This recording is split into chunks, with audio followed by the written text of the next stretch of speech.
Hello everyone, welcome to journey. तो ये video मैं उनके लिए शूट कर रहा हूँ जो इंजीनियरिंग सर्विसेज एग्जामिनेशन 2021 के लिए प्रिपरेशन स्टार्ट कर दिए हैं। तो देखो, आप प्रिपरेशन स्टार्ट कर दिए हो तो आप मेहनत करने के लिए तो रेडी हो गए हो, लेकिन कुछ कॉमन मिस्टेक्स हैं जो ओवर द ईयर्स बहुत सारे एस्पिरेंट करते आए हैं। इस वजह से आपका जो मेहनत है, जिसमें आप कोई कमी नहीं रखोगे, डेफिनेटली उस मेहनत का रिजल्ट वो नहीं मिलता है जो मिलना चाहिए, या आप अपनी मेहनत को रिजल्ट में, फाइनल रिजल्ट में कन्वर्ट नहीं कर पाते हो। तो मैं इस वीडियो में उन्हीं कॉमन मिस्टेक्स के बारे में बात कर रहा हूँ।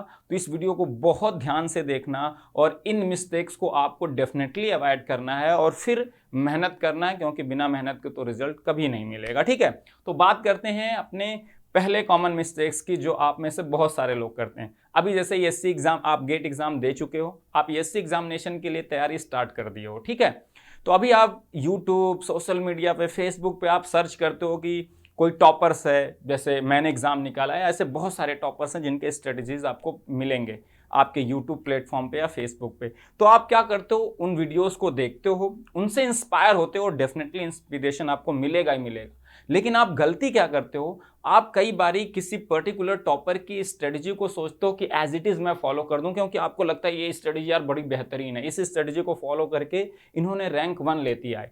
लेकिन ये नहीं करना है। आप टॉपर्स को फॉलो करिए, डेफिनेटली ये सही बात है, लेकिन आपकी स्ट्रेंथ और वीकनेसेस और उस टॉपर की स्ट्रेंथ और वीकनेसेस जरूरी नहीं कि सेम हो।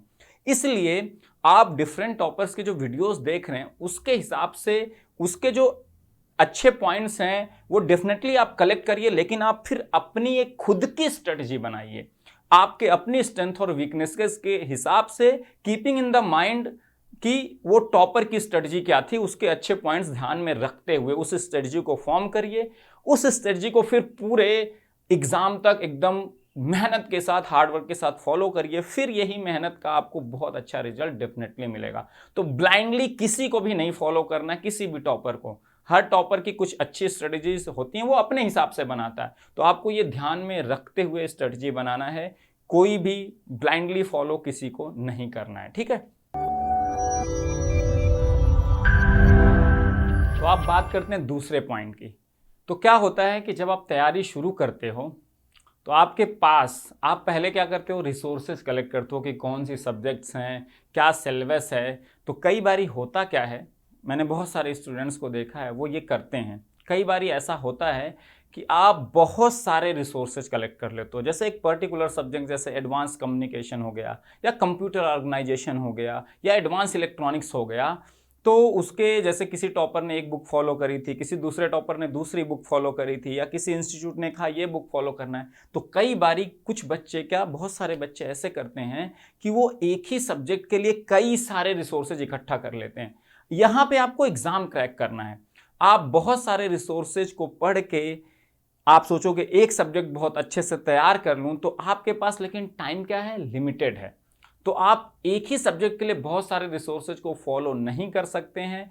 आप एक पर्टिकुलर रिसोर्स चूज करिए वाइजली, मतलब सोच के। जैसे मैं कहूं, आप किसी कोचिंग इंस्टीट्यूट का, जो प्रीमियम कोचिंग इंस्टीट्यूट है, जो एससी की बहुत अच्छी तैयारी कराते हैं, उनकी आप बुक्स फॉलो कर सकते हो। या किसी टॉपर ने कहा कि ये बुक में ये चीजें पढ़नी है, उस बुक को फॉलो कर सकते हो। लेकिन लिमिट करो अपने रिसोर्स को कि नॉर्मली एक सब्जेक्ट के लिए एक बुक हो जिसको आपको ऑलमोस्ट पूरा फॉलो करना है ईएससी के सिलेबस के अकॉर्डिंग, और उसी पे रिस्ट्रिक्ट रहना, उसी के हिसाब से अपने नोट्स बनाना, उन्हीं नोट्स का बाद में रिवीजन करना। बहुत सारे रिसोर्सेज बेटा नहीं अपने को क्रिएट करना है, क्योंकि बाद में, शुरू में तो आप स्टार्ट कर दोगे, हो सकता है एक सब्जेक्ट के लिए 2 बुक पढ़ भी लो, लेकिन आपको सारी चीजें रिवाइज भी करनी है, आपको सारी चीजों को समराइज करना बिफोर एससी एग्जाम। तो वो चीज फिर करना बहुत मुश्किल हो जाता है। इसीलिए अपने रिसोर्सेज को लिमिट करिए। आप कोचिंग इंस्टीट्यूट के भी मटेरियल फॉलो कर सकते हैं, लेकिन आप थोड़ा सोच समझ के कि किस पर्टिकुलर सब्जेक्ट के लिए कहाँ का मटेरियल अच्छा है, कौन सा रिसोर्स मेरे लिए बेस्ट रहेगा, अपने सीनियर से पूछ के, जो टॉपर्स हैं उनसे पूछ के, और फिर उस पर स्टिक करो और उसको फिर प्रॉपरली फॉलो करो, उसी से नोट्स बनाओ और अच्छे से तैयारी फिर करो, और उसी को बार बार आपको रिवाइज करके उस सब्जेक्ट में, पर्टिकुलर सब्जेक्ट में मास्टर होना है। ठीक है, तो अब बात करते हैं तीसरे पॉइंट की। तो आप जब तैयारी शुरू कर रहे हो तो क्या होता है, अभी बहुत सारे लोग गेट का एग्जाम दे दिए होंगे और ईएससी की प्रिपरेशन साथ में तैयार स्टार्ट कर दिए होंगे। तो ईएससी की प्रिपरेशन में गेट के सिलेबस के अलावा कुछ अनकॉमन सिलेबस भी है। तो नॉर्मली आप उसी अनकॉमन सिलेबस की प्रिपरेशन अभी जस्ट स्टार्ट किए होंगे। अब प्रिपरेशन स्टार्ट करने से पहले आपने अगर कर दिया है या करने वाले हैं तो एक बात बड़े ध्यान से सोच के प्रिपरेशन स्टार्ट करना, ये बहुत हेल्प करेगा।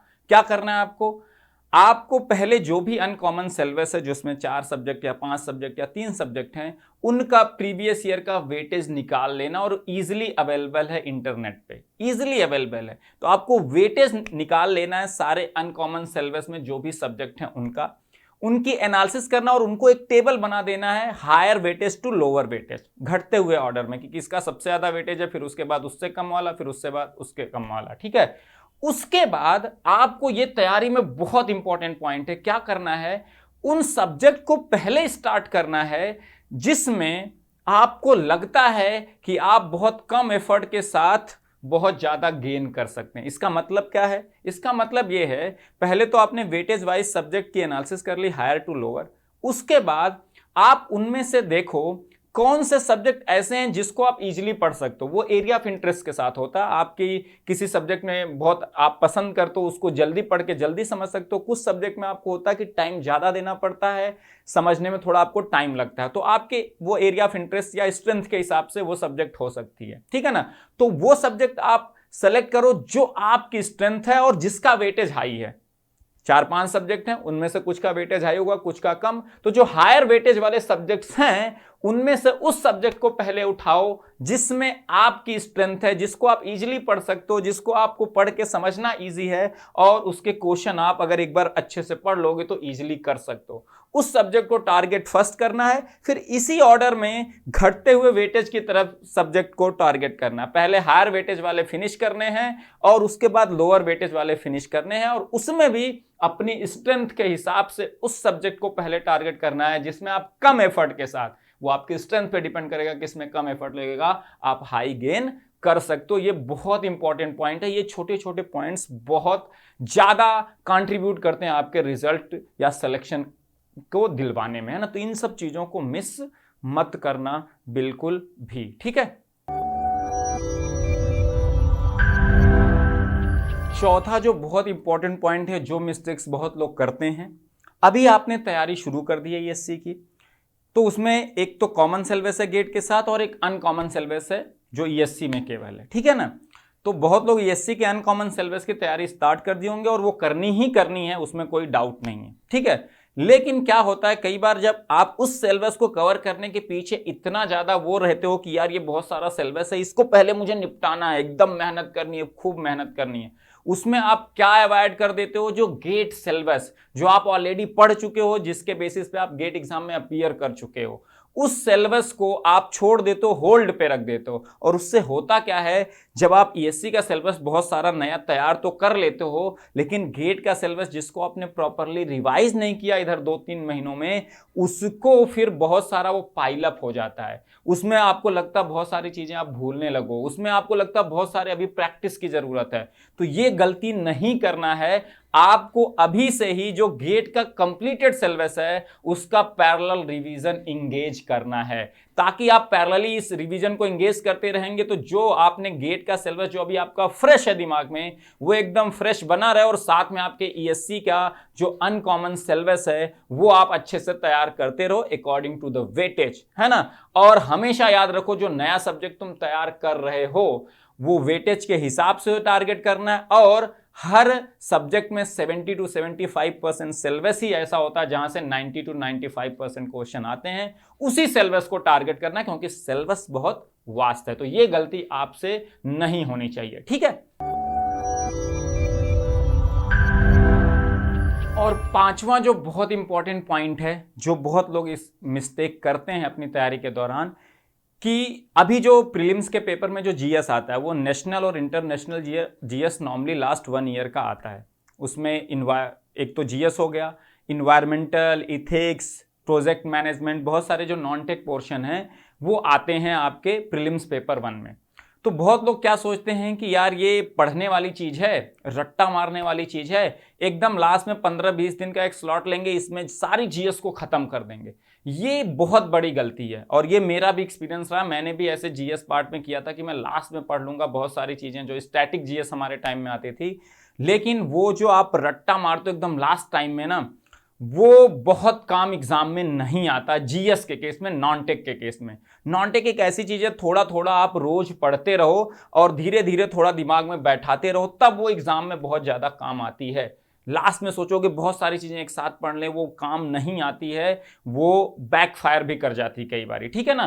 तो आप अभी से जीएस के लिए, जैसे नॉन टेक पोर्शन है वो पढ़ने वाले हैं ना, तो उसके लिए 1-1, 1.5 घंटा जो भी टाइम है अपने जो प्रिपरेशन है उस टाइम में से 1-1.5 घंटे या 2 घंटे जो भी आपको सुटेबल लगे, पैरेलली जीएस के लिए देना शुरू कर दो। जीएस को थोड़ा थोड़ा नोट्स बनाना शुरू कर दो, उन नोट्स को बीच बीच में रिवाइज करना शुरू कर दो, लेकिन ये पैरेलल होना चाहिए। जीएस को लास्ट के लिए मत रखना कि लास्ट में एक साथ पढ़ लेंगे या कहीं के वीडियोस पढ़ें एक साथ लास्ट में बैठ के देख लेंगे। ये बहुत बड़ी गलती होगी और ये बहुत ज्यादा हैम्पर करेगी आपके प्रीलिम्स के एग्जाम को, और प्रीलिम्स क्लियर होगा तभी तो मेंस दोगे ना। तो इसलिए जीएस पे पैरेलली आपको फोकस अभी से करना है। तो मैंने जो अभी आपको 5 चीजें बताई, जो 5 इंपॉर्टेंट पॉइंट्स, ये कॉमन मिस्टेक्स आप या तो करने वाले थे या आपसे होती ये मिस्टेक ओवर द टाइम, जब जैसे आपकी प्रिपरेशन आगे बढ़ती।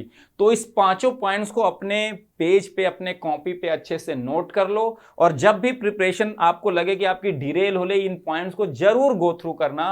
आपको समझ में आ जाएगा आप क्या गलती कर रहे हो, आपको जो गलती नहीं करनी है। मेहनत तो बेटा सभी कर रहे हैं, मेहनत आप भी करोगे और उतना ही एफर्ट मारोगे, लेकिन आपकी बराबर मेहनत करके एक कोई हो सकता है सिलेक्शन ले लेगा और आपका रिजल्ट में कन्वर्ट नहीं हो पाएगा आपकी जो मेहनत है। इसलिए ये मिस्टेक्स अवॉइड करो। ये बहुत छोटी छोटी बातें हैं लेकिन ये बहुत बड़ी मिस्टेक्स साबित होती हैं, इनको आपको नहीं करना है। और फिर मेहनत तो आपको करनी है, क्योंकि उसके बिना तो कोई रिजल्ट नहीं हो सकता। और मेहनत फिर अच्छे से करो, डेफिनेटली आप प्रीलिम्स क्रैक करोगे। फिर उसके आगे मेंस की आप प्रॉपर स्ट्रेटजी बना के मेंस भी क्रैक कर सकते हो, और फिर प्रॉपर स्ट्रेटजी के साथ इंटरव्यू। लेकिन हमेशा हर एग्जाम की एक रिक्वायरमेंट होती है और उस रिक्वायरमेंट को पूरी करने के लिए एक प्रॉपर स्ट्रेटजी होती है, और मिस्टेक्स को अवॉइड करने की भी एक स्ट्रेटजी होती है। अगर ये सब आप बहुत प्रॉपर तरीके से बनाते हो तो मेहनत करने का मद्दा तो आप में है ही, आप फिर अपने मेहनत को रिजल्ट में भी कन्वर्ट करने लगोगे। ठीक है, तो फिर किसी एक और वीडियो के साथ मैं आपसे मिलूंगा